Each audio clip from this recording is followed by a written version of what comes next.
The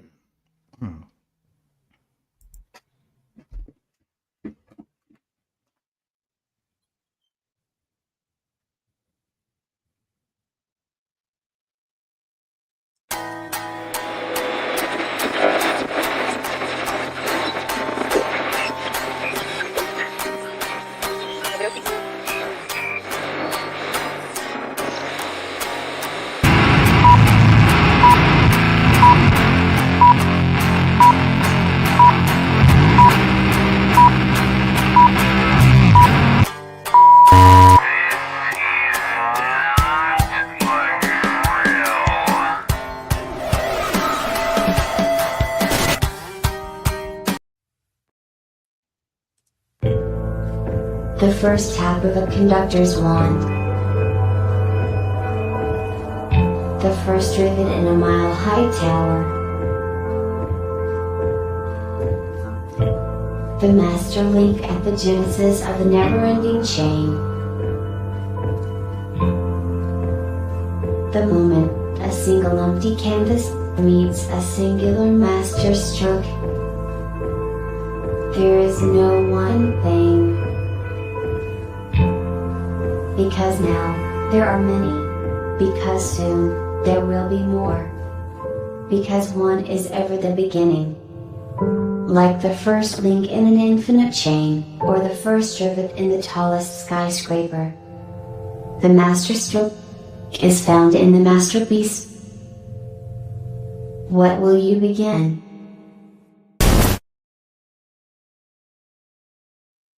Nice. I like those two openings.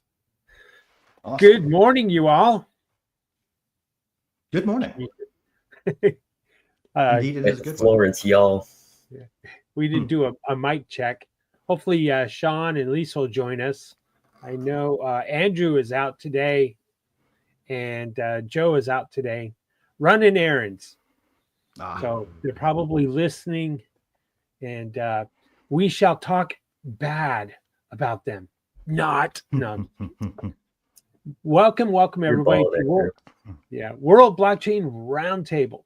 This is the show that is an unbelievable run. It is the first in the world, a DAO-based podcast. And for those who don't know what a DAO is, it's a DAO, a decentralized autonomous organization, where the audience chooses the themes of the week, post questions, and from that, they earn rewards, which are lot tokens.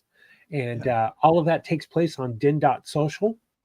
And we have another guest. And Yay. Welcome, Sean. Nice hat. Look at that hat. We're just going over the intro. And anyway, so World Blockchain Roundtable is, by the way, this is episode 232. And each episode represents a week. So we've been doing this for 232 weeks. It's amazing. So before we get into our earnings from last week, let's go around the table and introduce everybody. Next to me, we have Augustine, aka Zach. Welcome, Zach. Below Zach, we have Greg from Rivet. And by the way, Augustine is from the Legacy Right. Thanks for joining us. And underneath me, down below, is Satoshi Sean, everyone's friend, with the unique hat during a government shutdown. Maybe it's pre-Halloween hat. I don't know. It is. I'm going to be Uncle Sam, but I didn't want to put on the beard and the eyebrows. Oh, yeah. Now that I'm older and I could pull it off, I won't do it. So guys, I have a really fascinating topic to direct us to today that's blockchain related. Oh, cool. That I think may, it's either a really dumb idea or an idea that seems so dumb nobody's tried it yet, and that's why it hasn't happened. Do you want to go into it now, or shall I go over the show notes? Go ahead. I just wanted to throw that in so cool. we can come back to it. We'll jump into it. Well, last week's show was the differences between blockchains like DAGs and which are directed acyclic graphs and hash graphs, and we went over those and had a good discussion about that. Each host from last week received 166 lot, and each topic contributor last week also received 83 lot. And last week's theme was nominated by, I don't remember doing it, but it was me. I guess it was months ago. And it finally got voted in. So anyway, their ownership tokens are perpetual passive income tokens, which give you free edits and governance votes on what we should vote on. And speaking of what we should vote on, let me bring this down. Interesting about us doing that show. I know we didn't plan it, but HBAR, Hedera Hashgraph, the biggest graph, they have a approval for ETF. Oh, really? Yeah, last week. Yeah. Wow, that's huge. Well, they've been around for a long time, so they got the legs for that. Yeah, that's awesome. Wow. Interesting. That kind of changes the environment significantly. It's going to bring people to that idea of what a hash graph is. To bring those people, those. Yeah. What's interesting to me, and I'm honestly proud of the whole crypto space for, is not falling prey to the idea that we can't have any more than just one kind of currency. That there's only stable coins, and they're all US dollar representatives, and like the fact that people are seeing value where we're sort of not off the shelf carbon copies of Bitcoin or Ethereum, where those types of things aren't just the only pattern. And it's actually impressive to see that people are adopting a wider thing. Hayek was right. So, Sean, I think it was because of our show it passed. Isn't that correct? It probably was, yeah. All right. So one more topic. We got a governance vote that is happening as we speak. And it is for the month of November for themes for the show. Right now, leading the pack, we have a blockchain DAO becomes a cabinet position at the White House. That has received 2 votes. That's a cool one vote is privacy. Is privacy dead? Yes. Note that this still puts me in the number 2 slot, because for all of these 200 and some odd episodes I've been here, right? 232. I was here for episode 1. And that's what you can do, right? You can get that level of control if you have. That's right. Like you may be able to propose a topic, and I can go and propose topics all day long and vote on my own topics, right? It's not an egalitarian system. It's a meritocracy. Yes. In third place right now is, what was your first blockchain or cryptocurrency that you fell in love with? And then after that, there are 4 weeks in November. So who knows what the 4th topic is going to be? So far, everyone's kind of piled on those 3. We need a 4th one to come to the table. Who voted on the top one? I know I did. Alexis voted for that, and so did I. Nice. So if you move off that one will still be number 4, and you can pick a different one. That's true. That is true. Or maybe that's one cool thing about DAOs is your vote's never final, right? Until the vote closes, you can withdraw your vote and change it to something else, and that can be how it works. That's correct. It's a really neat feature of DAOs. Yeah. That's really hard to do. Like, can you imagine doing that in, like a proxy voting system with shareholder votes, where they just could change their mind on an issue they voted yay on 5 years ago? Yes. I like the idea of putting us on the spot. What does blank work, or how does blank work? Technical questions for the panel. Hey, my AC or my car's not working. I got a 82 Ford Fiesta. I challenge anyone to stump me. I can fix anything. Nice. If the only thing wrong with your the manual Ford Fiesta is the air conditioner, that's a pretty damn good Fiesta, man. No kidding. But condensers are neat too, though, right? Sorry. Oh, that's all right. That's all right. Yeah, we all geek out on this stuff. Ask there any are black. blogs, by the way, that have nothing but HVAC memes. Everybody should check. Yeah, I kind of like this one too, right here. Ask any blockchain technology, software code, and computer science question. That's pretty cool. That was one of mine. Remember this one? We really do need to do a sequel. Wrong answers only. The sequel. That was fun. That was fun. And you know what? When we first got into it, we couldn't quite. We kept drifting to the right answer and not the wrong answer, and it took a while for us to get into that mode. It was fun. It was a lot of fun. Oh yeah. Well, and wrong answers, once they start to spill out, they cease to need to even circle or outline the right answer. Right. they can be absurd, which is the best part.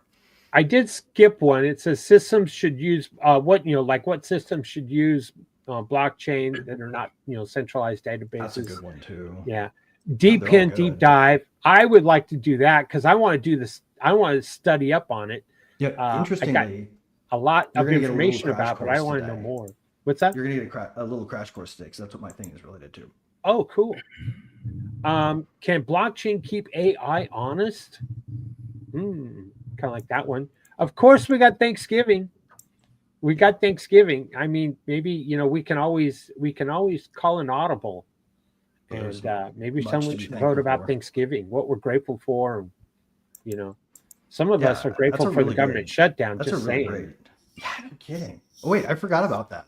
Yeah, I genuinely forgot it happened. Blockchain time machine. What would you change? I always think of the block wars on that one. Using blockchain to determine AI outputs, facts or fiction. Fixing the economy with blockchain. So a lot of good theme topics here. So everyone get out your votes. If you got lot, you can vote. So with that, I guess we better kind of go into the topics, huh? The today's thing, and take a look. And where did it go? Hang on. So while we're getting there, let me drop my thing.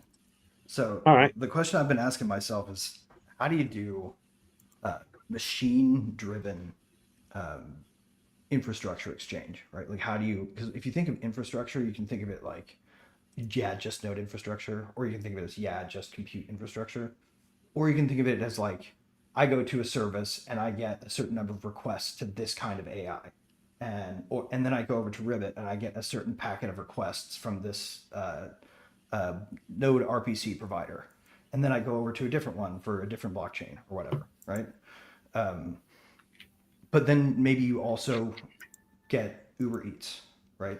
That's an infrastructure because it can be ordered through the same API if they all integrate through the same point, right? Mm-hmm. So how could you build a general kind of exchange marketplace that didn't require any liquidity to be pre-made?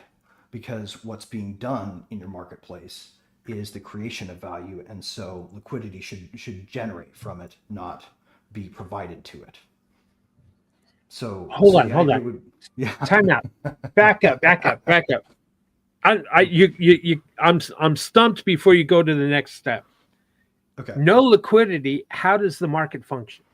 Here's the question: what assumptions have we made about liquidity with tokens since the beginning? We've made financialization type of assumptions, right?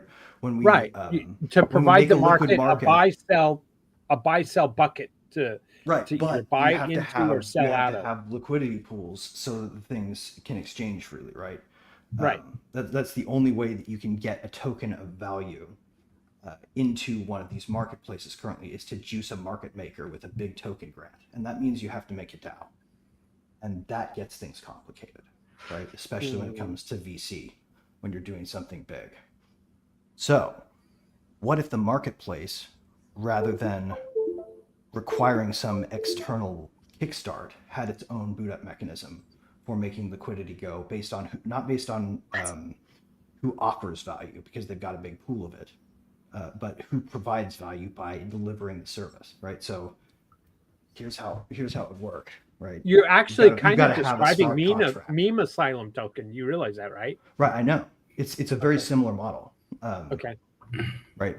But the idea should be whatever it is that you add to the marketplace. I'm coming with some infrastructure. So you will stake a stake and you'll list your infrastructure, and people or computers or whatever the heck is interfacing will be able to mint request tokens that they can exchange for capacity tokens. And the capacity tokens are generated by the creator, right? So you don't need an ETH pair to make this start humming out and actually generating tokens that represent units of value actually consumed. And because you have that proof, it does sound a lot like it'll be a matter of time. Like Meme Asylum, yeah, because you're creating a one-to-one automatically. Exactly. And because you have this capability of making requests, you can also make request for requests, right? So someone can say, I want ChatGPT on this. And if enough people mint request for request with their requests, so they buy the requests with whatever token, right? They mint by burning requests into requests for requests, and they just sit there waiting for that infrastructure provider, whoever they are, to see this big lump of money waiting over here just for them, right? Because as soon as they fill in those requests for requests with a conforming infrastructure, boom, right, all those things convert into requests, flood into them, they have instant revenue. Well, Greg, I think your idea is sound, and it doesn't take it down. There's a today's show is called Host's Choice, and it's episode 232. So the idea was that everyone wanted to present two options, and for the host to decide which option they're going to choose to talk about for the panel. So I guess that would be me, or we could do it as a democracy and we could all have a vote, or I could assign like one vote to each of you, and then I could get like a tiebreaker 2 votes and to break up a vote, or I could give you each one vote and give myself 5 votes, and you would still have the ability to participate and think that you have a say in deciding what we're going to talk about, but ultimately it would still be my decision. Kind of like how the U.S. elections work, right? Because we could totally get a chat bot to answer it for us, right? Yeah. What's the best way to choose? We can still ask. We can just have ChatGPT decide how we do it. Well, anyway, that could be what my point I was getting to make, Greg, is what you just described to me is exactly what got me excited when I read the white paper for Meme Asylum, and so that's in one of our choices today. So let me bring it to the screen. There's no circuit breakers, right? There's nothing in there to make it so that the people can't just start providing things and buying things that they want. Right. Yeah. There is yes and no. A little bit of yes and a little bit of no. If done right. I didn't tell you the whole system. No.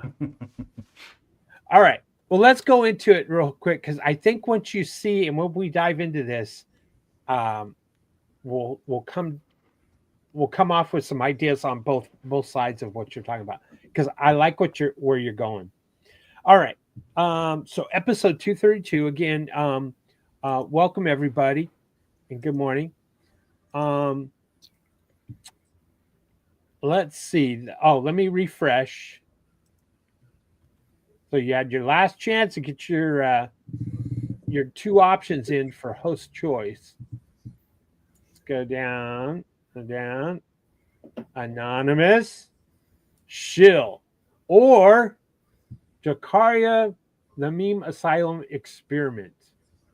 Host choice, do one of the following: Shill Dracaria for 1 minute, or Shill the Meme Asylum Experiment for 1 minute. So here we are at host choice. Is it my choice? Is it our choice as a panel of hosts? I'm going to go with each of us get 1 vote, and I'll vote first. I'm going to vote for Meme Asylum. Wait, no. I think we're misreading the topic. We got to stop. If this were the standard mode of the panel where we normally go through a question, each of us would answer it. Right? Oh, okay, that's true. And since it says host apostrophe S as opposed to host S apostrophe, I just lawyered us into doing it. Each of us, we're going to loop this. Is I think what the show implies.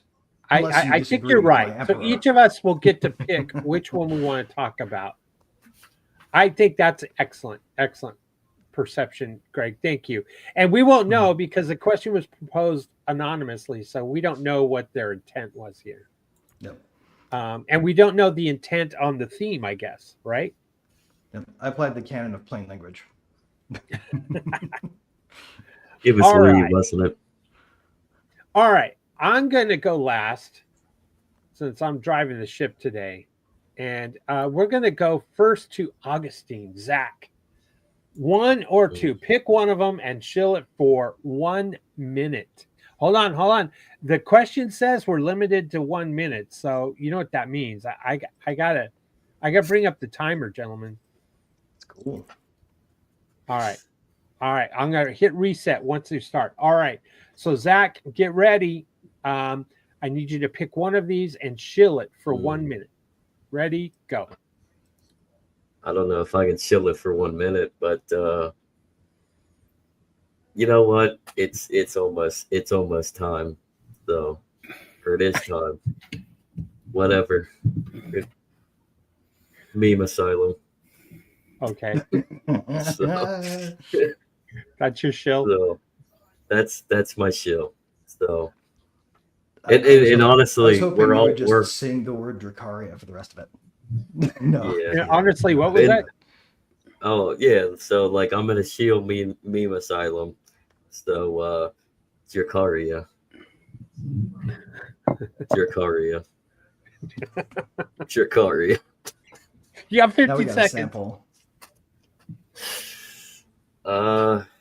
Now we just need a meme coin of a dragon. All right. Doing weird things. Nice. All right. Thank you, Zach. All right, Greg. Pick one sets me up. And chill it for 1 minute. Perfectly. That sets me up perfectly because I'm going to weave the shill for both into one coherent, right? So ready? You got 1 minute. Ready? Go. We start with Dracaria, which at its root isn't just a game. It's a platform for the genetic design of virtual objects, right? Mm-hmm. So when you think about the potential baked into that, and then you start thinking about what memes are, as we currently see, the memes are kind of flat, right? If you don't have anything behind them, they do nothing for you. They have to reference something else. And with Dracaria, you have a rich storytelling environment that doesn't just give you a lot of opportunity for different divergences, but gives you a lot of opportunity for different divergences with coherence because it keeps track of itself genetically. So every iteration that happens in the game sets up a new rich subtext for memes. The two fuel each other. And so getting involved with one inevitably means getting involved with the other. Nice. All right. That was good. You actually shilled both of them. So diplomatic of you. All right, Sean, you're up next. You're going to shill one or the other for 1 minute. Ready? Go. Let's shill meme asylum. There's every Friday we have a stream, so check that out. It's going to be early this Friday because of Halloween. And I got to get out, give candy to the kids. So, the biggest thing about Meme Asylum, I think, is like one of the reasons I'm here. Someone asked this question on Spaces. It's like, this is a little confusing. How do you think regular people are going to get it?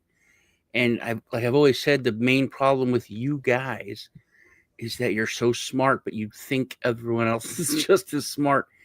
And it really is unlike anything else. It is the unruggable meme platform. And whenever there's something like crazy, I'm like, that's kind of crazy. you get the same answer. Well, that's part of the psychological part of it. It's it's really cool. Nice. Yeah. Nice. Well done, John. Well done.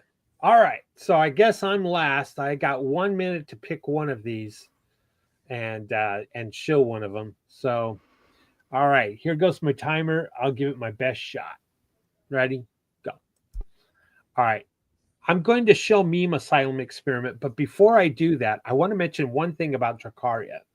It has a random selection process or built into the code that is bar none the best ever out there that the world has ever seen.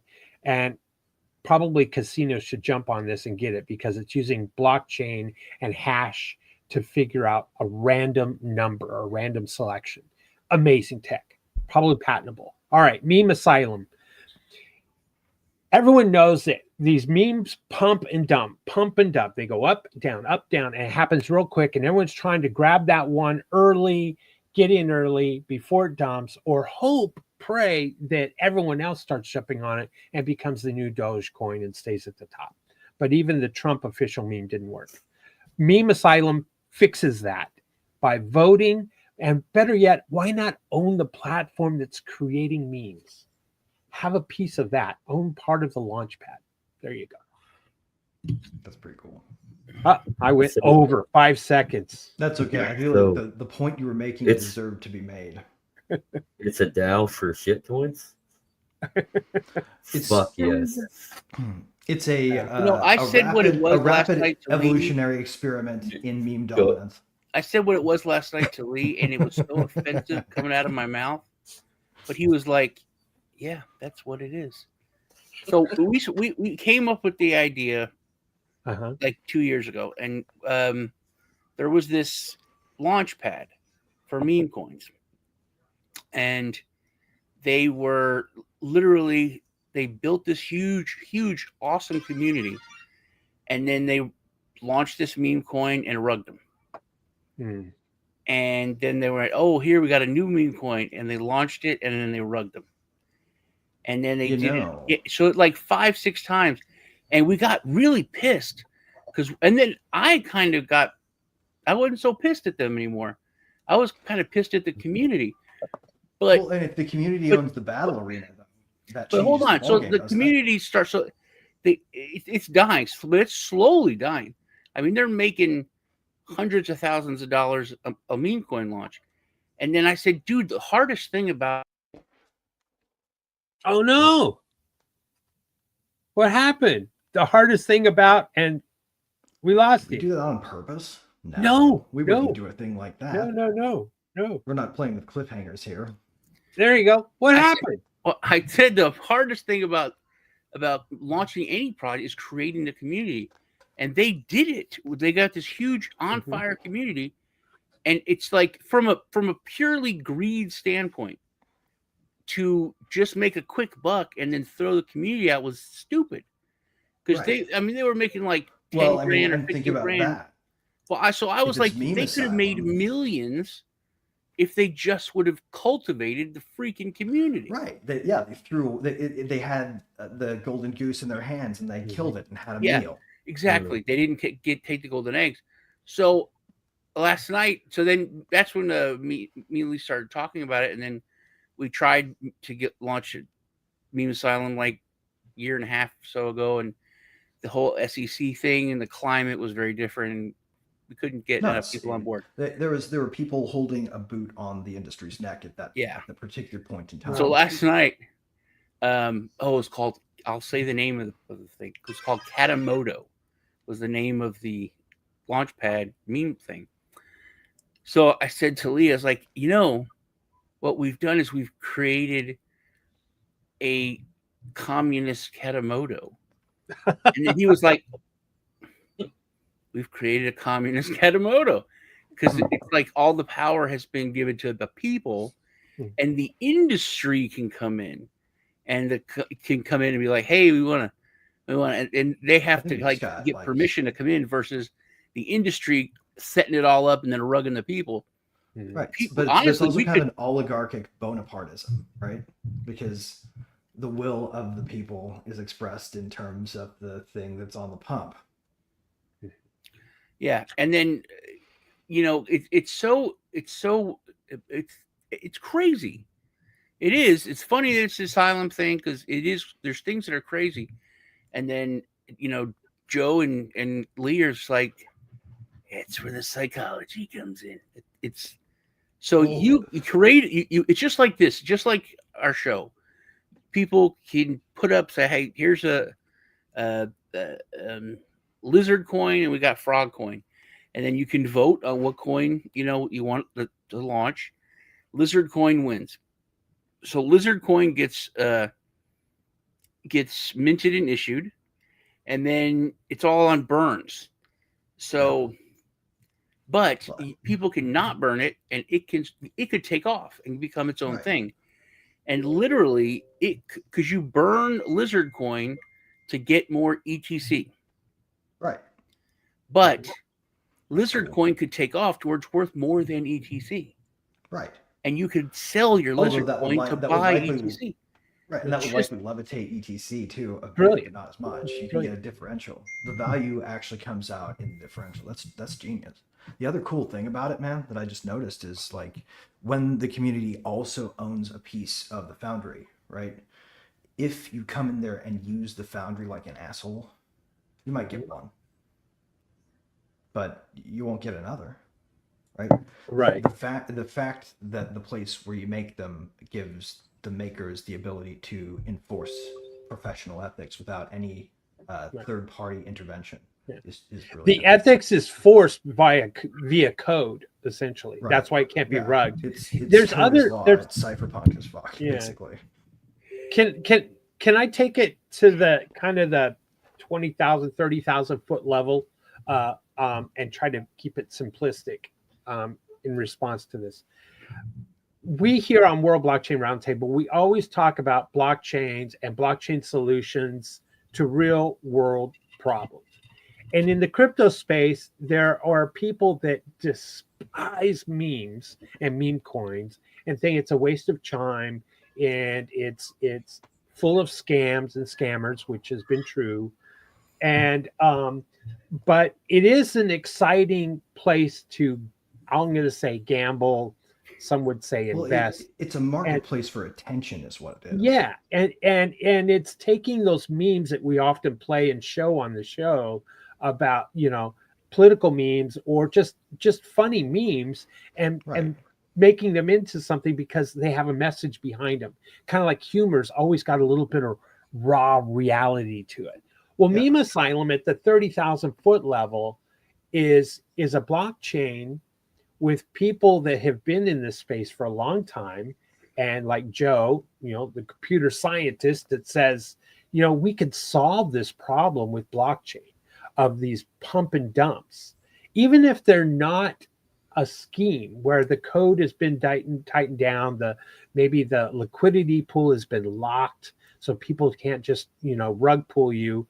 It's just a pump and dump quick and you don't get in fast enough and you get at the end holding the bag. And the beautiful thing about Meme Asylum is it is plugging in a real blockchain solution into that problem. And that's what caught my attention, because I wasn't, I kind of played around a little bit with memes way back before Solana kind of took over that market on the east side of it, hated the fees, thought that Polygon would take over in that area because of low fees, but it just didn't as a layer 2 solution on ETH. And but there was still the issue is, am I smart enough to use Radar and all the social media sites and find that early stage pump and dump, of a meme and get in early and get out before everyone else, or will I be holding it back?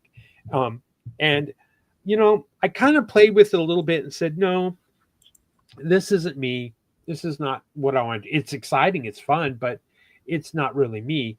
And then the idea, this concept of Meme Asylum came up, and then the white paper, and there's like bingo, the light went off. I was like, whoa, that's is a blockchain solution to a real world problem of this pump and then the dump. Mm-hmm. And it really solves it with a voting structure, with a multiplier structure, rebirthing or burning your meme token back into the launchpad token, which is called ECT on Meme Asylum. And I thought, yeah. Then there's arbitrage in the middle of all that. We won't go down that road. No. That's when I said. And then think about this. Well, meme coins in general, for me, that was like a light bulb moment with Doge. Remember when Doge started taking off? That was when the maxis really showed their ass. Right. They were like, "Oh, this is a worthless coin." And I was like, "It's not worthless," because all these people say it's not. It was like that's what crypto is. That's what money is. It's like this has value because we all say it does. Right. And the network and the community is what gives it value. It was a big moment for me because it's like whatever your code is, whatever. It's like no, it's just the community and just the network that has made this relevant and have value. Right. It stood. It's an ongoing stood on its own. Of the Gresham's law concept. Say that again, Greg. It's an ongoing disproof of the Gresham's law concept. Walk me through that.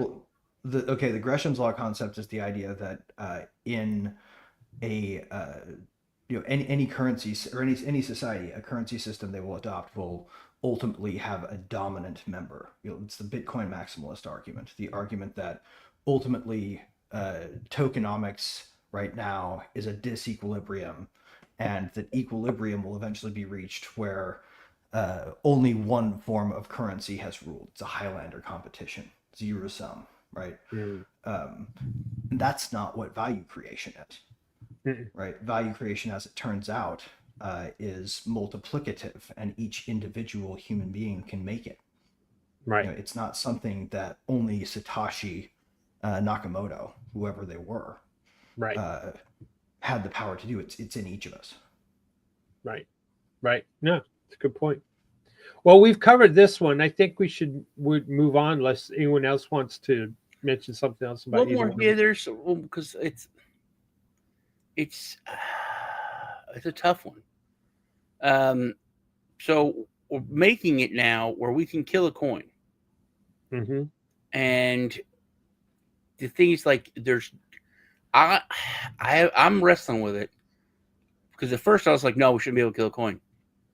Just total, free speech, whatever you want, I think it should be, if they're going to do it, it should be full consensus. It should be everybody with a stake. But then we brought up, CP, and I was like, well, but people that do that are going to get fucking hunted down, right? Like, you don't want to out yourself like that. It doesn't matter if you post anonymously. If you start doing that kind of shit, right? Like if you're doing that in a place where there are people who are good, people will find you. Yeah. So we just make it very clear that that's not tolerated, and that that basically, as far as we're concerned, whatever happens to you if you try it, you brought it on yourself. Right. It's everyone's talking about. I guess the last other thing I just mention is you guys, everyone needs to do their own research. I'm not financial advice here or anything. And then the last thing I'd mention is that it's an experiment because it's gamifying the creation and the launch of a community and a meme coin. It's gamifying that functionality versus just a community popping up somewhere and popping up a meme coin. It makes it different. And yes, Sean, you're absolutely right. And that person mentioned, meme coin buy, meme coin sell, meme coin make money, on that one Spaces. And this is a little bit more complicated, but I think we can simplify the concept by just, you vote on a meme coin. If your vote wins, then you get those meme tokens. And if the token takes off, it's great. And if you hold it longer, the longer you hold it, you got a multiplier to get out of it and go back to the original, meme launchpad coin or ECT. Here's an idea. What if we do something more like? I think that's simple. What if we did something more like 4chan? where like stuff that doesn't get engaged with just falls off, like just have a fade function, right? To where what happens is if somebody mints some bullshit that nobody gives a crap about, then there's no volume, and if there's no volume for a certain amount of time, the decay takes it off. Right. It's actually the opposite of that, though, which I think is that's another crazy thing, is that the longer you hold it, when other people are getting rid of it and burning it to get ECT, the more it's worth. Yes. So if it falls off, the more it falls off, the more you make. Scarcity. Yeah. So then, like, what is it, like 32x you can get? Yeah. So if you got the diamond hands and hold it longer than just about anybody else. Yeah. you know. But so again, that to me, that is nuts. If you made it off a horrendous meme, you know, which is, I think, like I remember. I mean, I can tell you right now that I had an emotional feeling, and that I wanted to do violence when that squirrel got killed by the cops in New York, and it was, and now, I mean, and imagine that coin when it came out. Then, boom, there's a giant community. I'm putting, like, you know, well, it could go money into it just to, that could quickly go into a general anti-animal cruelty and bureaucracy type of But now nobody's policing the policeman on that. Now we're looking at, you know, what was the nut? It was peanut. You know, like it's died out though, and it wouldn't be worth. My point is, it wouldn't be worth that much. At the time, it would have exploded because there was so much emotional investment in the story, right? But if that had developed its own microeconomy of activity around it, right? You know, because the community actually was coherent, as opposed to, see, that's the whole. You know, it most likely it would have died off, and your coins would be worth crap. Whereas now, if it's, you know, if it would have launched on Meme Asylum, if you still had it, you would, the longer you had it, even if it's fallen off and people have moved on and they don't care about the squirrel anymore, the outrage of what happened and the government overreach and the whole bigger picture. Still, if you had those coins, you would be up to 32x. Right. So lock in that value for longer, essentially.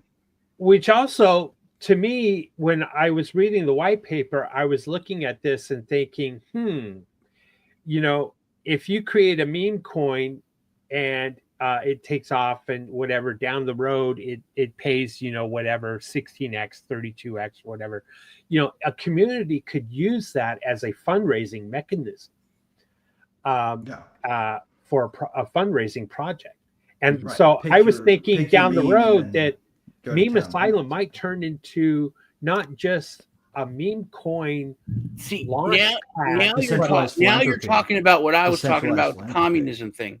Yeah. So this group would have to come into our community and say, hey man, we want to launch this coin for this, and they would have to buy their token with their so they'd be the ones putting up the risk. Being like, hey, we're gonna make a bunch of money, but we're putting it here. And then our community, you're dumping on yourself, that would help them do it. Whereas the other way around, people come in, they're like, hey, look at this, and then they rug. And with this, they have to come in, and it's the complete flip. Right. Where it's like the power with it's a stake that says we're not going to rug pull. Right. It's fascinating. It really is. Like I said, we talk about blockchain on this show, and we talk about blockchain solving real world problems. And a real world problem is this pump and dump meme thing. And Meme Asylum's it's an experiment. It's a gamification of the process. But I think they figured it out. And it brings reputation to the game is the trick. Yes. That's what like Ross Ulbricht got right about Silk Road, that would have made just a dumb internet forum on like a BBS on an Onion service not as good, right?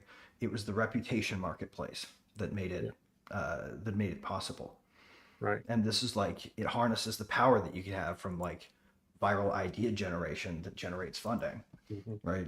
But it doesn't it doesn't give you the same downside. It's blunted the double-edged sword a bit, right? Or one edge of it anyway, and hopefully not at the expense of the other side. But the other interesting thing about this too is what it sets up, because this is a training ground for people to think about tokenomics. So maybe your first project is on meme asylum, and your next project, because you know a little bit about vibe coding, you've started asking AI, well, what else could I do with smart contracts? Right. We've opened up a whole new way of thinking about solving problems with computers to a whole new generation of developers if we do this right. And then gosh, I'm just anxious. I'm really anxious to talk about the arbitrage opportunities in this project, but that's for another day. All right, let's move on. We've talked this one out for a long time. Thanks, everybody. Yeah. All right. Decision, hosts. And I hope Zach is listening and can jump in here. Here's the lonely man with his backpack. He's got 2 roads to choose from. Let's see what his choices are. Can blockchains become income streams after we all lose our incomes to AI, robots, and automation? Is post-labor economics just a pipe dream? Let me define post-labor economics. It is where we no longer trade our time and our labor for wages. Right. We're essentially either UBI, or part of it is UBI and the other part is all kinds of various income, residual income revenues or dividend payments or something like that. We become infrastructure providers, all of us, in my version of this. Yeah. So this is a host choice. Can blockchains become income streams when we lose our jobs? Or is post-labor economics just a pipe dream? We're not going to lose our jobs. We're going to, for generations to come, we'll all have to work. So I guess since I went last time, I'll go first on this one. And I'm going to jump on the second one, post-labor economics, just because I've been following this concept and this idea for a while and really digging deep into it. I'm going to answer and say, no, it's not a pipe dream. Will I see it in my lifetime?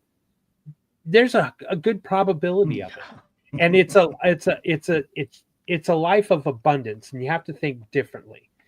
If we have 55 billion robots out there doing just the meaningless task that you can think of, loading a dishwasher, mowing the lawn, painting a house, doing all kinds of different things that replace human work and human labor, then it is possible that we will have to look at alternative income streams. Example, the Alaska pipeline. The citizens of Alaska, you have a fund that generates income based off of the oil that is sold out of Alaska, and it's paid to all the citizens of Alaska. There are no income taxes in Alaska so long as the oil flows and it has a good rate. So it is very possible and highly probable that humans will move into a post-labor economics where AI fused with robotics, and that it becomes automation replacing our jobs. All right. How about you, Sean? I think we kind of already have seen it, and it also depends on. No, it doesn't depend. We've seen it with mining. Mining has become a income stream from blockchain.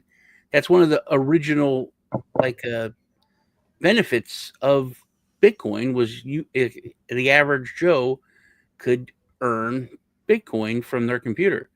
So you're picking number one. Can blockchains become income streams if we lose our jobs? Yeah. Okay.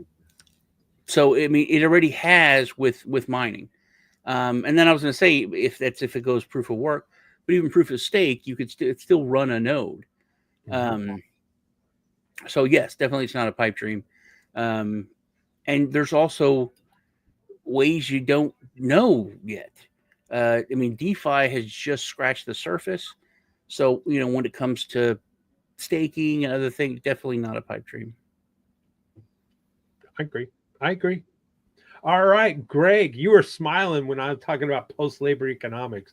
Yeah, you're going to got to push back. I'm feeling it, buddy. I'm feeling it. Okay, so first I want to call it post-toil economics, but post what? Post-toil economics. Okay. Because because what I think is going to happen is that the nature of work is going to change, and everybody is going to be a capitalist, right? Essentially, you're going to own your Tesla, your phone, like your iPhone is mostly sitting idle. This is a fucking supercomputer in your pocket. It's sitting idle. Why not? Instead of have a job where you have to use your time, install an app on this thing, and it hooks you into an infrastructure network that provides background GPU for AI training. We don't need to build data centers. We just need to make better use of the compute that we have on hand, and we can do that with online infrastructure marketplaces using blockchain. Now, the best part about AI and robotics is what it's going to do to the cost of living, because what's going to happen is the productivity multiplier it's going to put on humanity is going to be orders of magnitude, to the point where we're going to have like hyper deflation in consumer goods prices. Exactly. So you don't even need to make very much to live a comfortable life in this world. We may not even need, because of this, the ability to sort of ad hoc, decentralized, sell the resources we're not using when we're carrying them around as owners of them. It's not so much you will own nothing and be happy. It's you'll own everything that matters collectively as individuals, and the marketplace will be so frictionless that you can sell anything that you have spare that you're not using at the time. And every investment you make, whether it's a better phone, go for that self-driving car, go buy a robot for your home. Right. When you're not using the robot, guess what it's doing? Making money for you. Exactly. Right? Exactly. That's I'm going to add to that before we jump to Zach. That's exactly what I didn't mention was, imagine that we all, invested in a taxi, this self-driving autonomous taxi, and you start getting income off of that based off have everyone moving, and using that taxi, or a robot, and you share it around your neighborhood to cut the grass, and you're getting income streams from that. So when you start plugging in crew, when you start plugging in robotics taking over the labor, then the cost of labor is going to come down dramatically. If the building of a house is 40-50% labor cost, and it's now robots that are doing it, and the cost is only the maintenance of the robot. And shoot, there are robots, so it happens twice as fast. Yeah, there are robots now that you can buy on loan for less than $300 a month, and that thing could be generating you $300 a day. It's getting to that point, and that's where I'm going with. If we could pool our resources and buy fractions with blockchain, you could know how much of that robot you earned and how much a robot right. Imagine getting a DAO together with your neighbors to marshal your robot labor for jobs. Exactly. That was one of the big selling points that Tesla made, is that years and years ago, that imagine you go to bed, and when you go to bed, your car leaves and is a taxi. Yes. And then comes home at like 4 a.m, starts to charge. So when you get up and you go out there at 7 a.m, it's made you, the monthly payment for it all just in one night in being a cab. And picked up breakfast as well, Right. And I agree with you, Greg, too. Post-toil economics is a great, great. Yeah, because the thing is, human want is endless, right? We'll come up with new things to want, and everybody will want more than they have, because that's human. Right. But that's also going to drive us to do new things with like bigger building blocks, right? So your community and your friends can pool together 10 robots. What kind of project can you dream of? Now, I don't know how, there's there's a step missing in between that hasn't been solved yet. Excuse me. And that is, how do you prevent, all of the technocrats to owning all of this and not sharing in that wealth generation? It'll be foolish for everybody to not go mass market if you can. Yeah. So, all right, Zach, you got to pick one. Can blockchains become income streams, or do you think post-labor economics is a pipe dream? I mean, to mention, how do you stop large-scale technocrats from taking over? Communities have to stand charged and stop them from stop their cities or their local townships or their counties from selling off public lands to these companies to build these large scale data centers. Like I didn't read it, but I just saw like a headline on my local news. I guess the one of the counties in the area, I think it's Butler County, is set to I forget the company. I'll have to look it up again, but they just sold off some land for a large data center acquisition to be built in the middle of nothing in Butler County, Ohio. Mm-hmm. And that's going to be a lot of strain on resources per the electrical grid. Now, there might be a perhaps maybe the water aquifers as well may take strain, but for the most part, they can sustain with very little water. But it's going to put more impulse on the electrical output that we use in our society. So for those communities there, they're going to lose out and be paying more. And so back to the choice, that's where I'm choosing both of them, honestly, because post-labor economics or post-toil economics, as Greg would like to refer to it as, it's not a pipe dream, because that's generally what you can utilize with blockchain to battle this out, because you can put everything in the palm of your hand and you can start utilizing what we already have, and individuals can start making moves to actually equate for a happier, more financially friendly, and more economic independent on their own right, in any way, shape, or form that you do. It's like just like you said, William, like we can invest through the blockchain. We can have an easier access to tap into certain industries or certain investments or what have you, to have a percentage of ownership within that, and then we become the owner.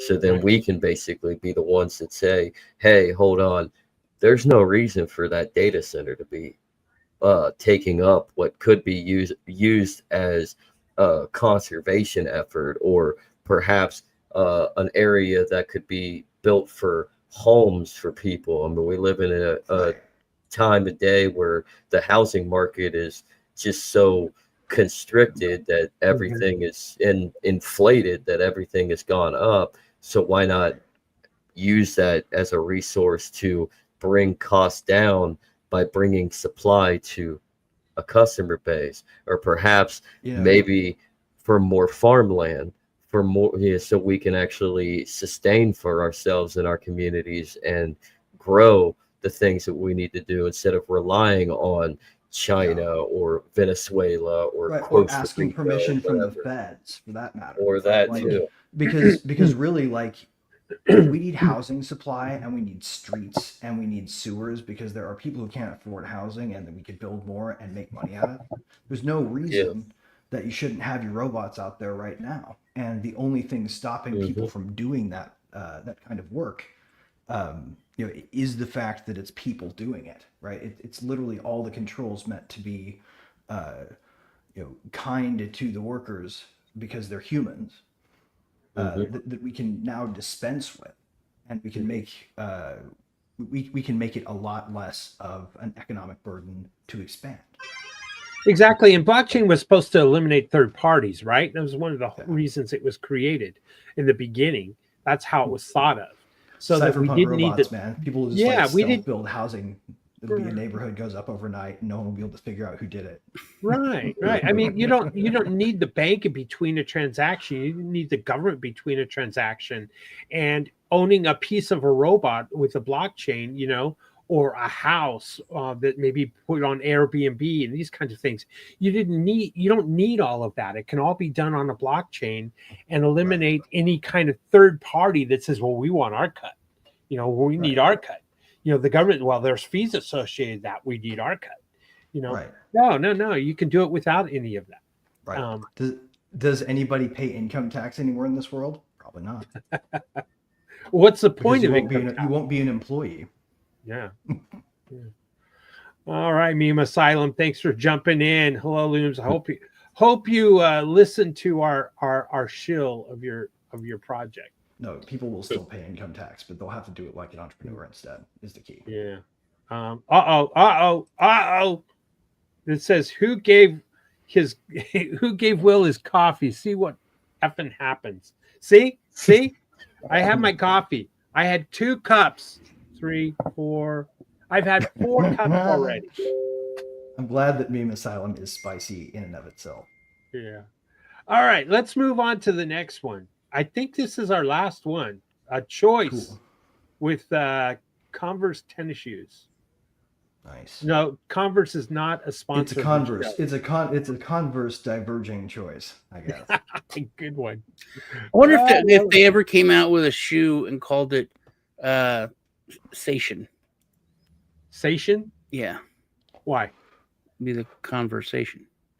Oh man. Yes. Yeah. That's a good one, Sean. It kind of makes me want to start a competing shoe company though, and launch it myself. It'll be Tandy-sen. One of the coolest things ever, which I say I'm not like a sneakerhead, but I have a lot of sneakers. But I'm not I don't like collect them, but I have a lot of pairs. So I don't know if you ever watched The Sandlot. I think everyone should be required to watch Sandlot. But there's PF Flyers, right? And they had this anniversary issue. And I bought a pair of purple PF Flyers Sandlot edition, anniversary edition. Nice. And they're cool, right? But I was wearing them. And I went to I was at the hospital for a doctor's appointment. And me and my son it's like one of the biggest hospitals in the country. So we're going to go eat in the cafeteria. In the cafeteria, there's tons of people everywhere. And I just hear, sir, excuse me, sir. And everyone's looking, and this cook came out from behind, from the kitchen, and he's yelling across the cafeteria at me. And I was like, put me? He's like, yes. Are those purple PF Flyers you're wearing? I was like, yes, they are. Pardon me. And he was like, remember those old Guess Jeans commercial? It was like just that nobody got the reference because I'm old. But I was like, that was cool, man. Yeah. And then, all the people are looking at me and looking at my feet. I'm like, yeah, that's right. They're cool. Sean, we had a comment about your camera. It says, Sean, your camera is giving me epilepsy. Zoom I know. In, zoom out. What is this technology that you have? Oh, man. Impressive, sir. Impressive. Nice. I like it. I like it a lot. I don't like how it follows me. Lee thinks it's cool, but I'm like, I hate that, man. All right, let's see what this choice is here. Host choice. Can any AI and blockchains merge, or is AI just a hype and blockchains are real?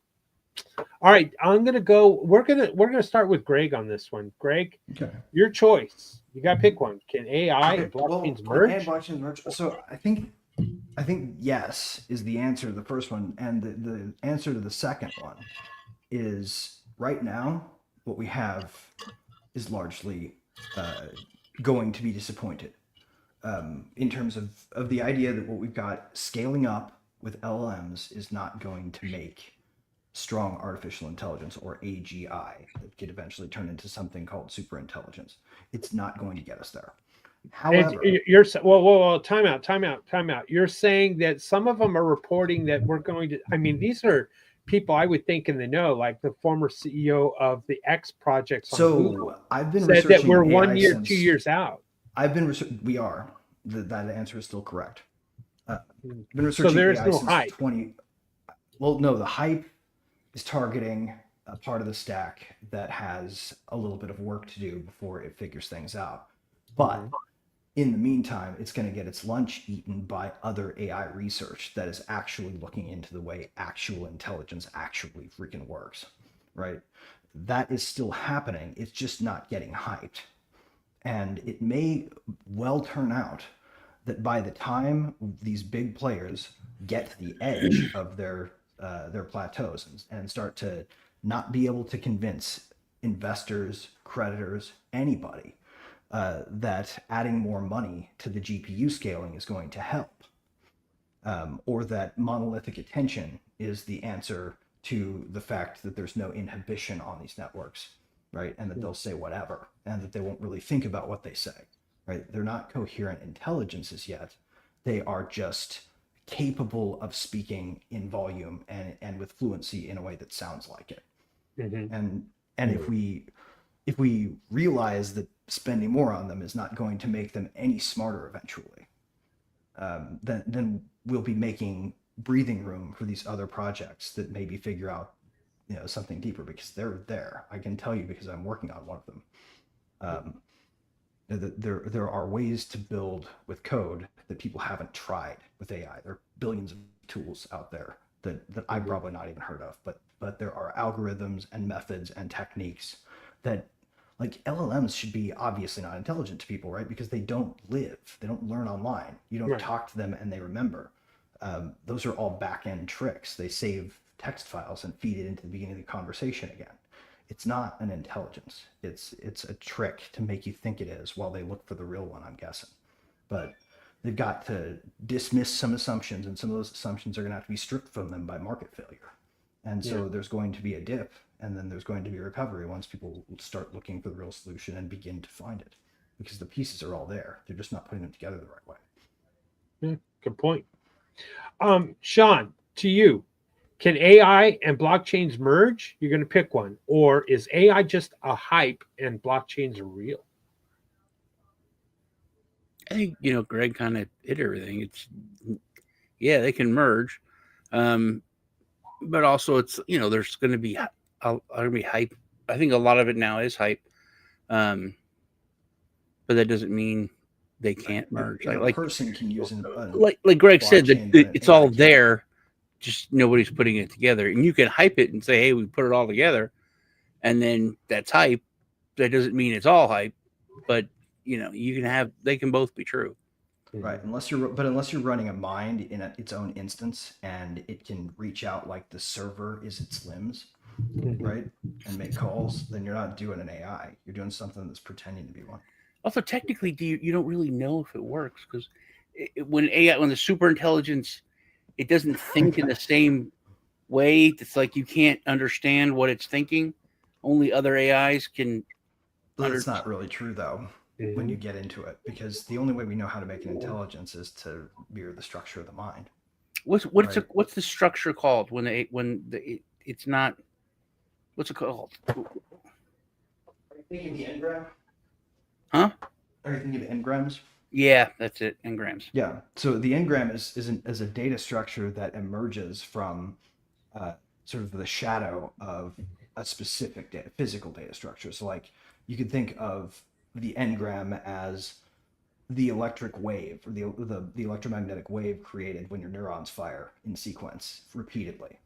But we can't decode the engram. Well, the engram is to not be decoded. The engram is to be fostered. It's a kernel, and if you create the space for it, it can emerge.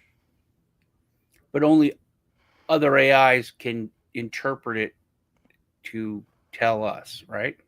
Well, no, you can't code that part of the mind, but you can build the structures around it so that part of the mind can develop in a system with organs that can express and organs that can receive in ways we can communicate. If you ever talk to a baby, then you watch it sort of learn how to form sounds, right? It gets building blocks upon building blocks. It eventually gets to the point where the baby starts uttering words.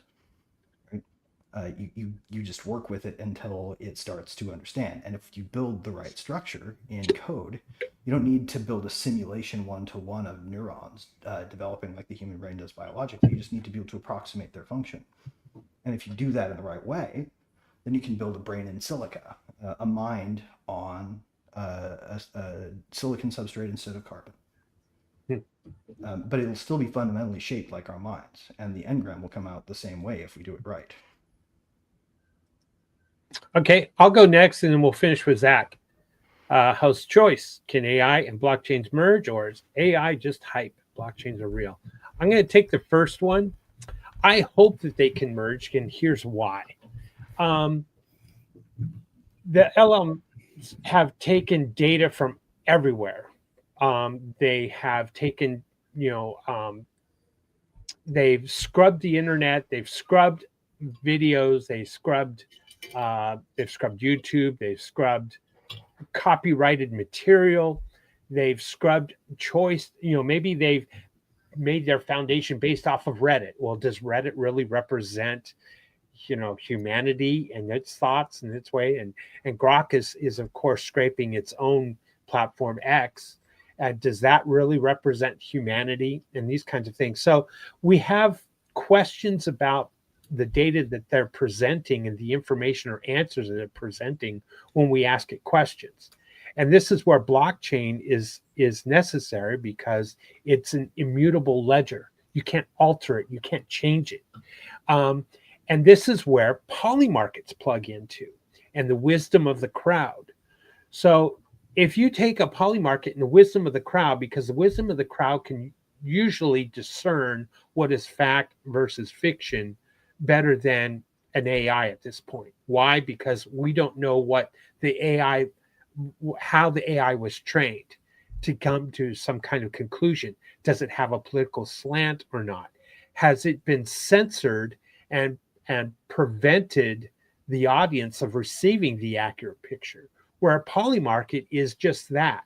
And so when you throw a polymarket on a blockchain and you throw on history on a blockchain, and the blockchain could house everything that had to do with, say, World War II or Vietnam or something like that, and there is no political bias. And then you plug in the polymarket on top of that, and then the AI is able to learn from those outcomes. I think that is a wonderful tool for humanity to find out and figure out what is fact and what is fiction. So this is the power of blockchain. And when blockchain can be plugged in that manner, and in that way and that method, it's phenomenal. And that's actually why I like Din.social, even though it's struggling at this point in time. It has that opportunity because every post is a micro polymarket, and it can discern fact from fiction, real news versus fake news, based off of the wisdom of the crowd.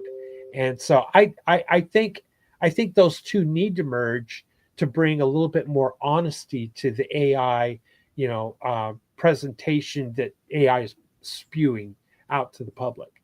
So there's my 2 cents. All right. Sean. I mean, not Sean. I'm sorry. Zach Attack. Can AI and blockchains merge? Or is AI just hype and blockchains are real? I mean, to double team or triple team this AI for what it is now is truly hype, because it's not AI, but the technology's there. It's still in development, and it can be merged into a blockchain. It really can. So, and the aspect of blockchain and AI being used together, I like that. I mean, it's the whisper of the crowd, because to give people back some sort of transparency, some sort of autonomy within their own right. I mean, that's how we can utilize AI with the blockchain, the transparency of the blockchain with the ease of AI and what it can do for humanity's benefit. Yeah. So, and I'm just going to keep it short. Sweet. Short and that's sweet. A good point, though. The robotics, aspect of it too, we have to note, is not subject to the same limitation.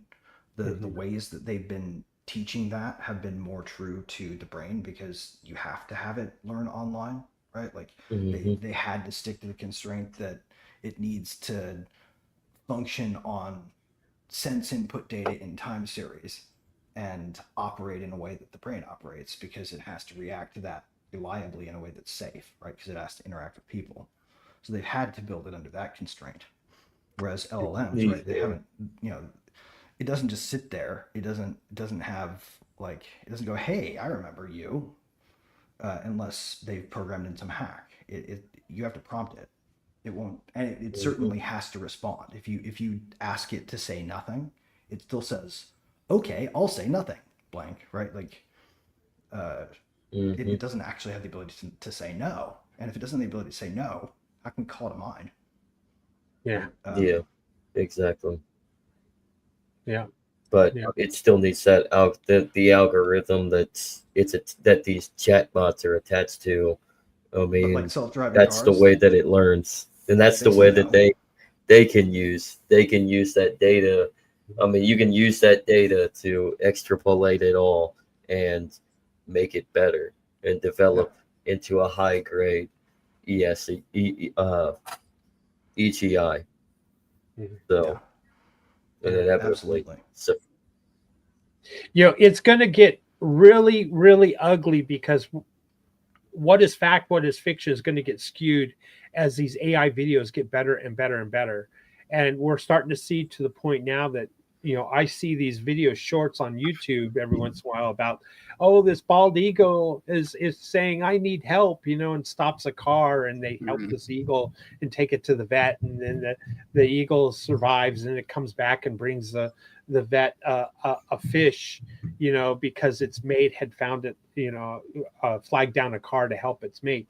It was all AI. It was all video clips. It looks so real. And people are fooled by it and giving it lots of likes and comments, and YouTube's loving it. Like, hey, look at all this viewing. We'll get someone to lock in and view this thing for 1 minute, and it got millions of views. And this beautiful eagle, they're so smart. It was all AI. It was all fake. And see, and that's the power of it, right? Like, it can disabuse people of, like, and it's also here's the interesting part about that. The intelligence in it was all the human, right? Like, people neglect the fact that the person that came up with that and thought to type it in to begin with and assemble it the way that they did made creative choices that caused the thing to be powerful, right? Yes. It wasn't the AI. The AI just gave a tool to someone who normally wouldn't be afforded it. Yep. Right, like, and all we're gonna, what Hollywood does every time they make a blockbuster movie. We're gonna see it too, like in an election, or there's someone that's going to be convicted based off of video evidence that was actually AI generated. And that's something that they don't talk about. Like, I can't wait to see when that happens. There used to be, like, if you go to court and, like, here's a picture, and then they would, like, have this guy come in a suit. And he's like, I'm an expert, and I say this is fake. AI-related argument, actually. I don't hear about what the detection software is going to be because we're going to need that. That's going to be the next step. Is you're going to need an app to run the video through whatever app, and then it'll tell you, it's fake. It won't work. See, the way that you have to do it is you have to authenticate human content. You have to make a platform that says the infrastructure I'm offering you is authentication through some zero knowledge proof type of autonomous identifier, right? How will we exist as human beings if we don't have something? Because, like you said, there's still human creations, right? It's indistinguishable now, and it's indistinguishable now for poor people. The computers aren't thinking for people to get it to make something that's indistinguishable. So if some poor person can make something indistinguishable, the billionaires have something that is blown, and governments have something way better. It democratizes what they do. The reason that it's limited is because the limits are slapped on there out of safety. Like, if you want to find where we want to make it equal, strip the safety limits off, because you can no, I'm not talking about making it equal, Greg. I'm talking about making it so that it's not used against people. Because without something that allows us to be used against people. See, what are we going to go? What happens then? People will have the tools to fight back. They will have their own access to it. If the whole thing is that everybody can access the thing and nobody has any limits, then it's mutually assured destruction, individualized. Basically, yeah. That's the only way you could fight it. Yeah, if you piss me off, then instead of me going and punching you in the face, I can make a video of you killing my dog. And I can then I can make a that lets me inquire into which services you subscribe to. But or be with the MAD, like right. You do if like you do that, then I can have AI create a video of you with a child in a compromised way. Right. What we don't need that's when you get to the point where I got you first. You're not making a video. You're not doing anything. You're sitting in a cell. Right, Sean, I made a video of you killing my dog. No, I don't dispute any of your points, but I'm saying that any cure to this is worse than the disease in terms of what it spawns. But if it's going to happen, which you said it's going to happen, what the hell do we do at that point? I got. Let me give you an answer. An example. It goes back to when we're talking about video, the video evidence, you have to go back to the source. Show me the source file for the video. And if the source file is presented in court that it was probably AI generated, then that's where it could be discerned. But in the public space, on the social media, Discovery can open up which services you subscribe to and stuff. Right, and Discovery. But in the social media space, there is no court. So really what it has to do with discernment. And we're going to use AI versus AI. And we're going to ask the AI, is this video real or is it fake? And then that's going to get manipulated and altered. So it goes back to the human. The human is going to have to come in and the poly market, and the human's going to have to say, we're going to have groups. And we're going to vote. We're going to be the jury of the peers. And learn how to do it without AI anyway, by just getting Photoshop for Dummies and a copy of the Photoshop license. Well, it's jury of the peers. I think less effort, right? I think juries are going to get fooled too, but it's going to have to be humans coming in. And this is where, like I said, we are a World Blockchain Roundtable. We talk about blockchain here, and we want to plug in blockchain into solutions. And Sean, I think there is a blockchain solution to this AI problem that we know is coming. And I believe that we as humans can have human discernment and determine what is real and not real, and use the wisdom of the crowd. And if people don't know what the wisdom of the crowd is, just go to Wikipedia or search it up and look at what wisdom of the crowd is. We as a collective, as a group, can usually come up, and it's like voting. We can discern what is fact, what is fiction, much better than I believe a machine can. Now it's going to get tougher. It's going to get harder. Dude, if we're talking about super intelligence, that you have to look at the other side of that. That means that you're super stupid. What characterizes super intelligence? That I'm super stupid, because you can't just say that's super intelligent. If my point is if the artificial intelligence surpasses us, which everyone says it's gonna, when it hits a certain point, the exponential learning is gonna. We're all going to be morons. Then the wisdom of the crowd is the wisdom of 3-year-olds. The smartest one of us. Good point, Sean. That's a good point. Our world changes. It changes in a way that it's hard to think about, but because we become the ants. We become the ants. Yeah. That's great. Go answer that question. Do we become the ants? Are humans going to be able to discern it? Well, that's why as we're developing AI to where it has the potential to be, we have to treat it, speaking of discernment, we have to treat it as our child. We have to treat it like the child that it's going to be as it's growing and expanding and learning from data that you're giving it. And you're going to have to treat it, or you're going to have to teach it how to acknowledge between right and wrong, and you're going to have to teach it what it means to consent, and you're going to have to give it care and support. And if we can do that, which in this day and age right now with large scale companies that are in bed getting large just foil bags of money, they don't care. But if we can get it back and flip it to us and use it to our advantage, apply it with blockchain, we can actually use AI and allow it to grow alongside of us, so then it knows who its friends and its family are. I think the competing models, large language models, those competing with maybe human morals and what are human morals? What are our first principles? We're all not going to agree on them, but I hope those are being built. But I'm going to push back with you, Zach. It's not happening, and these large, Elon Musk and Sam Altman and those and Zuckerberg and these people are not going to work on our best behalf, and they're not going to work on humanity's best behalf, unfortunately. And I think, but you know what we can control? We can control blockchain. Yeah.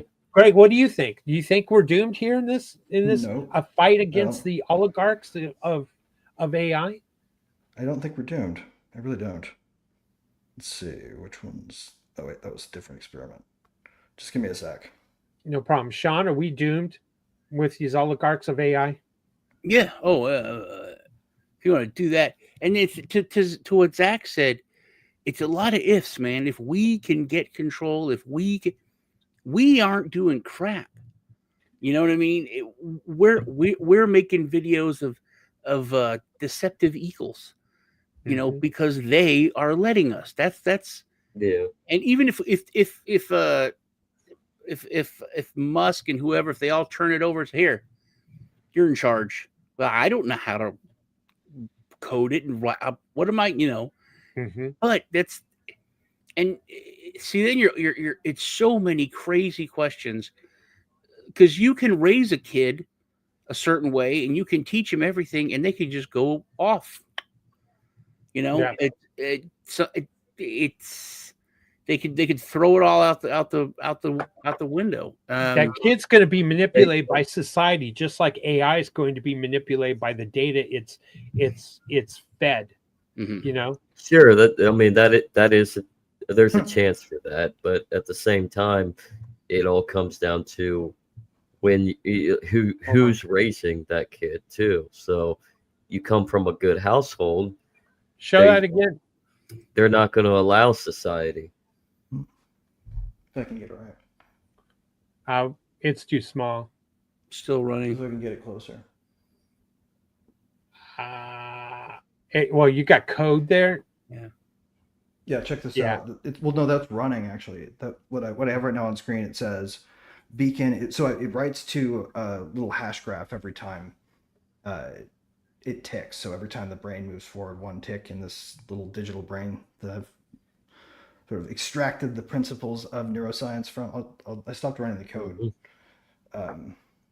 but here's the basic idea. So it's a brain in a Python file, no more than I can't really show it, but yeah, it's hard to read.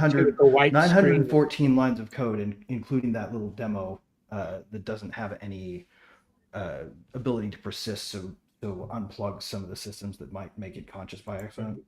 I don't want to kill one every time I show people an experiment. But it's based on, so you guys remember the Palm? No, yeah. So the Palm Pilot. And you had to learn your own writing style. The guy who made that writing style. The guy who originally made that was Jeff Hawkins, and he built Palm after he got snubbed in the neuroscience research field, where he went and studied to find out the sort of the meso theory of the brain, like how is it structured? How do you add up a bunch of neurons to make a brain computer, right? What's it doing? And he put that aside, but after he sold Palm to HP for that OS, he went back to it and started this initiative and brought in neuroscientists who were also wanting to know, like, how do we actually work? How does the organ work? Right. And they spent a decade and they figured something out. They finally figured out an answer that they could start demonstrating with experiments in computers. Yeah. And something that a mistake I think they've made in their research so far that actually tipped me off to the fact there was something here to explore is none of them have tried to make the thinking part of the mind. They haven't tried to make something that could understand and sort words. Even though that would come from the same structure, they've been focusing on making robots with limbs that work, right? Which is an important, I think, first step, right, to getting something useful to humanity out of the research project. So I understand why they went that way, but they're also kind of right now just assuming that if they put a brain core in the center of this thing and give it ears, that it will just come to understand its own body. But in reality, I think the two things have to evolve together. Yeah. And so you actually have to figure out how the brain structure works to make words in the same way that it makes reflexes and the way that it makes choices, right? How does your brain think? And it's not something monolithic. It's emergent, right?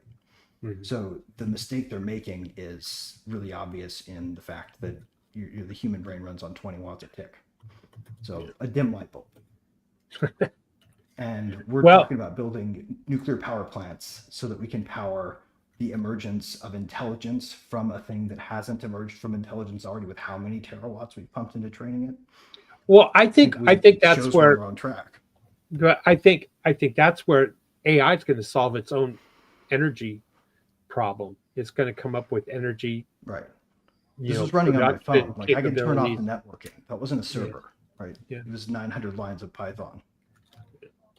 All right, let's we're an hour and a half into it. We got like 20 minutes before we do our sign off. Let's dig into current events. Government shutdown, Gaza, Ukraine, Venezuela. What else is going on in the world that you guys want to talk about? I mean, I guess Trump did a Truth Social that called out that the United States has the most nukes. I don't know. It's true. He needs to stay away from the Young internet. people should be reminded of that. I thought it was hilarious that they in Japan they sat him across from Carney at that little table, and he was just talking shit about him, like sitting right there looking at him like 6 feet away from him. Oh God! And how they gave him a crown, and because of the no kings, they gave him the crown jewel, and they gave him an actual crown, which is like some kind of super, like the highest honor that that Korea could give anyone, and to give him, like the red carpet, all the pomp and circumstance. And Carney, they just were like, "Hey man, you're a Canadian guy, right? Oh, nice to have you." It's kind of funny. It is kind of funny. That is funny. He's what else do we want to talk about? Want to talk about the government shutdown? Yeah, that. What? What about the snap thing? I think exactly. Yes, snap pop. I think the snap thing is going to be really big. I think so too. I think it's going to be big because it's. I think it's kind of staged. I think that it's that old adage, "Don't let any crisis go unused," and I think that they're trying to make it a bigger crisis so they can do something, whether it's digital ID, whether it's some kind of control. But they're trying to blow it up. It's a false flag. It's a creation of a false flag, kind of like the J6 thing. Yeah, I think it is where they're trying to make it. They're trying to downsize government by starting it off a bit. I mean, the truth of the matter is that with this shutdown or whatever you want to call it, they're not borrowing any money, so you're forced to divert funds directly, and obviously you want to divert most of your funds to your war machine apparatus, your subcontractors, Department of Defense or war, whatever you want to call it, And so when it comes to programs like SNAP, how do you fund it when the government's effectively partially shut down for certain appropriations? Well, you have to move around money, and they're not going to get rid of their gravy train of their subcontractors or for the Department of They'll Defense. jettison those guys. So, they'll jettison those guys before they jettison the ability to fight wars directly, right? And the ability to police directly. But so like the smart maneuver stuff in favor of keeping the peace with food eventually. Yeah, I mean the smart maneuver would be to appropriate all the direct funds of taxation to actually do what the government is supposed to do, and that's to protect people who are taking it should do their best to reject it from now on, because they wouldn't. It's clearly bred in circuses. It's an insult to everyone. It is. It's the reason those people own you so much. I mean it is, but at the same time, you have to take their side because they're the ones defending your bread cart in the puppet theater, right? Where the other side pretends they want to take it away, but nothing ever gets done because it's a shutdown. Nothing happens in a shutdown other than things stop for a little while. Yeah, that's a meme. That's a meme coin right there. Win snap. Because it's like, is it going to snap the piece on the streets and at Walmart or at your grocery store or whatever? Is it? There were rumors that Walmart's going to close all its locations. I can tell you they're not. They're just because of they're not. They're planning. Riot. I can tell you from a good source, they're just planning for, a raids. That's all I can say. They're not going to close their stores, from what I learned 2 days ago. Also, it's getting a lot more people because this is something that most taxpayers don't want to think about. It's I want people to have food here. I don't care where that goes. Because your money goes to so many terrible things. Right. It's okay if you're getting fleeced on this a little bit. You know what I mean? It's our own citizens getting. But then when it's ridiculous. Well, it's all Cantillon effect spending too. So everything that they do with the money dilutes everybody else's money. And I've always been under had the thought that I think food stamps should be more like WIC. They should be for food and sustenance, not Coke and soda. Whatever you want to call it. I think we should give the benefit not to regular everyday people, but to the administrators of food kitchens at the local level. See, I'm more liberal than that, but I don't think it should be, because I have gotten food stamps in my life. A couple of times, I raised 4 kids alone. And I can tell you, we never ate as good, or I blew money when it was free money. I my cousin, she got, I think it was $3,000 or something a month. I mean, I'm budgeting all my pennies so that we can buy food, right? And they're just blowing stuff. It's a bad. The system's messed up. Yeah, the system is messed up. But we want to be the game, and I think that's what people are starting to. People are starting to look at it. Least, or the most amount of people who would otherwise suffer from food scarcity. What we'd really be doing is funding people who are administering community kitchens, right? Yeah. Because they would be trying to stretch it to feed as many people as possible as an operating motive. They do a better job at access to local conditions because they'd be seeing what was around them. They wouldn't go to the store and buy the mandatory required beans because they would see that the rice was on sale, right? Right. What we used to, in my office, we would have a food pantry that we would, because I was financial advisor for the military, and if we were in contact with everyone's command, if there was a soldier that was on hard times or there was a problem, they could come in and we would bring him into the pantry and just boom boom boom, give them lots of food. We'd have food drives. So we had a food pantry that we would always administer, but it wasn't as. I mean, there was, and then we would send them to the city one. and tell them other places they could go to get more. There's also some benefit though to tying it to some kind of community activity, right? It's like you want to go get fed at the at the church, you have to stay for some hymns or whatever, right?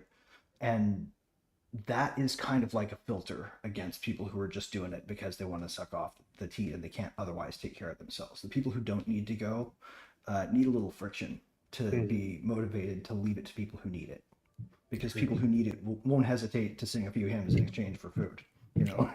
See now you're touching on something that is going to be not popular here. I do think that it has been made so easy and so easily gamed that I think there should be an incentive to get off it. I think that's why I think, because people say, oh, that's not fair. Why should like their kid not get this candy or whatever that other kids get? It's like, well, his parents don't make enough money. Right. How about the people who just take fewer hours so they can stay under the limit? Honestly, I think it needs to be for sustenance. There needs to be much. It needs an overhaul. Maybe just bulk items that can be cooked, like rice and beans. Well, and that's why if you gave it to community type organizations and left it out of the government hands, the local could solve the problem themselves based on which organizations were most well established, or if they needed to set up a DAO or something to do it themselves. But the solution. Sorry, Greg and John. The solution is so massive. I should say the required solution is so massive, because the grocery store chains are lobbying state and federal governments to make sure that the EBT cards can be used at their locations. The same with the gas station association or whatever fast food association, whatever. Amazon. So the whole lobby, the whole switch system to something nimble. Runs on that's one of the real reasons why your food prices are going Amazon. Up. Okay, so I watched a video yesterday, and this guy showed stuff on Amazon, and it all SNAP eligible SNAP. There was like caviar, these gift baskets that were like $300, and they're SNAP eligible. That's silly. And the caviar is SNAP eligible. That well, just at the same time though, like if people want to choose to do that with it, then they're gonna pay the price. Like that's not something anybody could do if they weren't cheating to play along. Like they wouldn't go feed their family on a spoonful of caviar for the week. Right? Well, that's the thing. It's so broken that they can. And it's to take it to the next level. How many of y'all have heard about selling it?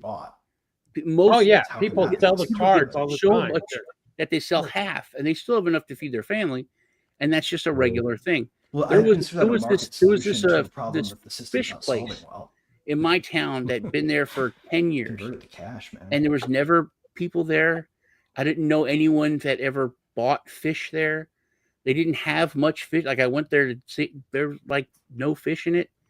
And all they did was buy for 50%. They bought people's EBT. They bought people's SNAP. People come in. This is why they would sell $500 for $250, and they got busted. But it's a common thing. Very common thing. Yep. The problem is the most effective aid is unconditional aid. And the most effective distributor of unconditional aid is local, not national. And you're always going to either have waste or people who should be on the program getting turned away. Right. I'm going to just make one more quick comment with the whole SNAP and the EBT and food banks, etc. Ultimately, the government shutdown. There are a lot of people out there that are hurting. People who, depend upon that government paycheck. And they're just trying to feed their family. Now nothing's coming in. There's a lot of pain on the streets. There's a lot of hungry, empty stomach, shall we say, because of the mess that our government has created and the inflation and people getting priced out of housing, priced out of buying our gas or car or whatever. And the system is fucked. And it goes all the way down to the federal, from the Federal Reserve down and through the federal government. And if anything is going to come from this government shutdown, is that we stop blaming generational wealth and say the baby boomers or whatever, and blame the source of the problem, which is evil government and corruption. I think that's a good point. That it's not that things are coming to fruition, because we're all like, things are going to come to fruition. And now it's everyone's looking at look at this, look at the Democrats, look at the Republicans in a financial crisis, and you take a step back and you're like, no, look at the last 50 years, 70 years. That we've been moving towards this. The whole time. Yeah, this really could also be just like the part where it starts to happen slowly before it happens fast, if we're looking at this the right way, right? If they don't open it back up within another month, then shit starts to be noticeable. This is how blockchain fixes this for a long time. Yeah, when people start looking, well, how do we fix this? What's the solution? Right. Yeah. Transparency. Probably make it halfway through the month, and then how do you get transparency in payday voting on blockchain? Yep. And how about like the umbrella promise, eliminating the lobbying money? And then the aspect of subjective theory of value allow for competing currencies. Yeah. Yes. How fast do you think the currency shouldn't be a creation of government in the buy now pay later market? What's that, Greg? The buy now pay later market. That's going to be one of the first to go down when this shit falls apart. Oh yeah. The payday loan. But see, those loans are sold off too, Greg. Financialized. No, they financialized every single one of their receivables. That's the 2008 mortgage debacle all over it's again. Happening in micro. Yeah. But at scale in micro, so still just the same kind of effect. We got 4 minutes before. Imagine regular people having this conversation, not just us. Well, and businesses are availing themselves of similar kinds of like when your regular friend started. Hey, tell me about that Bitcoin again. I'm hearing, imagine this kind of stuff. Yep. That to me that Greg, that's going to be right before things start moving fast. Yeah. When regular people start. Right. Asking but about I do believe the parallel systems are ready to handle it. And though we might have some functionality to finish building out, the basic features of a functioning civilization are in place, to where they can stand maybe weaker and not quite yet robust enough, but with work can be made that way after supporting it. Right? We can hold society together without the need for anyone containing us in a monetary system designed as opposed to emergent. Because we have the tools to track it. Before we go, because we got 3 minutes, I really would like to touch on the whole Venezuela issue. Are we going to invade? Is there going to be a regime change? Is there going to be an assassination attempt? We're blowing up boats that our government is saying that they are drug running to the Caribbean, but there is no judge or jury. It's just a boat that's blown up in the water by orders of an executive president. That's essentially really a war crime. In many regards, is that just a diversion? So we're not talking about EBT. We're talking about invading Grenada. Are we going to invade Grenada? What say you guys? I don't know. I really hate the fact that regular people are to put in a leave behind network. The big argument is, look, poor fishermen don't have $100,000 speedboats. So dude, you're telling me that because their boat is nice, you can blow it up? No. Imagine I work my ass off and then I retire and buy this $100,000 speedboat and then someone blows me up. It's or how about if those were barrels of cheap oil? Shouldn't have been a drug dealer, Sean. What if it was cheap oil in Venezuela going to Taiwan? The regime is, in fairness, even though setting aside the fact that this is evil, if we did, it would in fact give us a substantial amount of oil supply in a regime that's already ready to fall over. Well, speaking of this is Venezuela. This is a Venezuelan story that I'm going to tell you. There's a guy, and he worked his whole life. Keep it quick. He saved up, I think, close to $1 million for his retirement, right, in the bank. then it all fell. This is like 5 years ago. Like I know a guy that was married to his daughter. It was his father-in-law, and he had like a good job, but he just saved in the bank. Within 2 weeks, his million was down to 100,000. Yeah. And then within a month later, he only had like 10 grand. So, and that's a Venezuelan guy. Now, if he would have bought gold or bought Bitcoin or done something a month before, he would have $1 million. He could afford that speedboat. Those are now the people are poor, but that was one of the richest countries in South America. People had tons of communism destroyed it. We have people from Venezuela on Din.social, and they give a different viewpoint. It's almost like a family who kind of supports the current regime, and another family who lost their father because of the current regime. And so it's just fascinating to see that change, that different information that's coming from that country. But I don't know. I don't think we have any business in regime change. And there's a reason for it, because of their oil and their other natural resources. And that's not right. That's not what our weird, crazy thing. Is a deeper emergency in American energy supply that is not being publicly acknowledged, because it happens so fast. That's the weird thing, is that if we're doing it because we can, then it's because we have to keep things afloat under our current Greg, right. Yeah. And it pays a diversion tactic, a diversion conversation, just like the Charlie Kirk thing. Yeah, this may in fact be how they're paying for the government shutdown to continue. Who knows? Yeah. Yep. But like, so to think about Venezuela, I mean, it's just the perfect way is it happened so fast. They had one of this hugest zoo, like, imagine like the zoo in New York or the San Diego Zoo, massive zoo. And they ate the animals. I know. I saw it. They ate the animals like within a year. Yeah. To go from living this way to this, a wealthy nation to that tells you what, And now circling back to the EBT thing, and where we're at. I mean, we're pushing not a civil war. I think we're pushing into a revolution, because the people of the haves and the have-nots are going to go to blows eventually. I think it's one or the other. It's going to go to the street, and we're going to say enough with this federal government. It's one of the other. I agree, William. I think we're pushing in the revelations. I think the support structures are crumbling right now. That's what's happening. Yeah. All right. We're at almost at the 2-hour mark. We need to, I'd like everyone to go around the horn here and tell us where they can follow you, what you're working on, and that kind of good stuff. Let's start with Augustine, Zach over here with the Legacy Right. Zach, what's going on in your world, and where can we follow you? Yeah, that's my Catholic name now, so it's official. So. Congrats.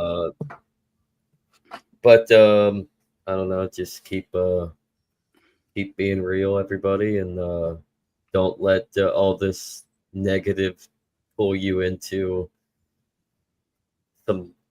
some really, really severe depression. Just for every black pill that you swallow, there's always a white pill that you can swallow back. So something positive is there. We can rebuild. So that's why we have this show. That's why blockchain is the solution. So, but you can catch me and Andrew every Wednesday and Friday for the Legacy Right, with Greg on Wednesdays for Silver Linings, and with Greg again right now with our Law Zero series with Weekly Legacy, every Wednesday and Friday at 11 a.m. Eastern.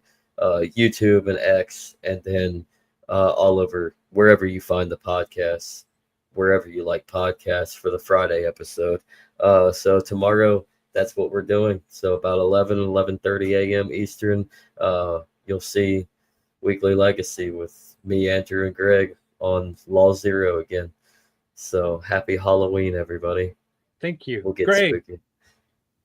So we're going to be talking about that. I think one of the cool things about this week is going to be we're going to delve into some unique aspects of Law Zero with respect to how I designed it. So we're going to drop the text into a GPT and Anybody who wants the book can actually get the plain text. I'm giving this into the public domain basically as a default. So anybody can use it.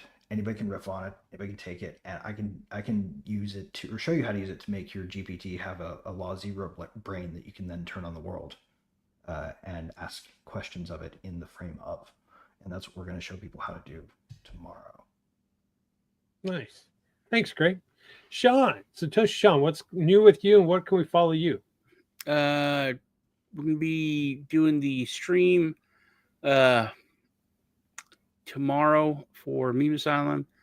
Me and Joe are going to be going on different podcasts and shows talking about Meme Asylum. Check us out. Our link tree. I just made that the other day.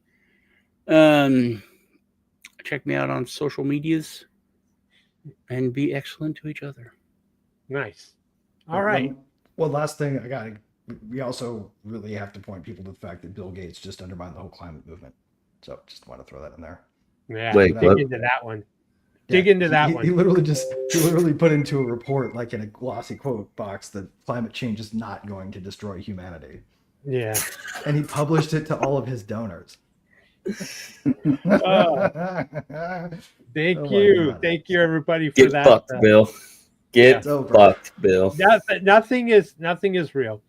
All right, so let me wrap up. Let me wrap it up here. Before we let John McAfee take us out. What's going on with me is I'm still part of Din.social, and I'm encouraging people to take another look at that. That is, like I said, every post is a polymarket. Polymarkets are actually a big deal because they're better than polls, better than surveys. The other thing I encourage you to take a look at is Jacaria, that tech of random generating a number and that kind of thing, and what else it's doing with its dragons. Amazing. Meme Asylum, take a look at that.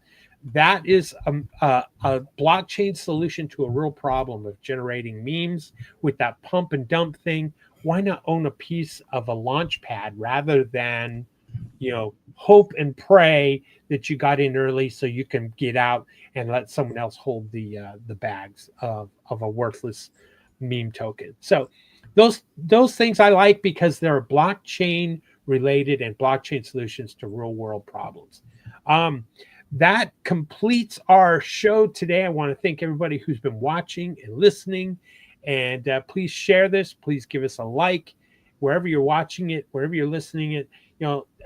Let people know that this is episode 232, and those are weeks, 232 weeks, longest running blockchain-based, DAO-based podcast in the world. All right. Thank you, everybody. Take us That's away. Hilarious, Bill. America's not the government, people. The America is you. It is the Grand fucking Canyon, the Rocky Mountains, the deserts of the Southwest, the Pacific fucking Ocean, the Atlantic fucking Ocean. It is the grandest continent.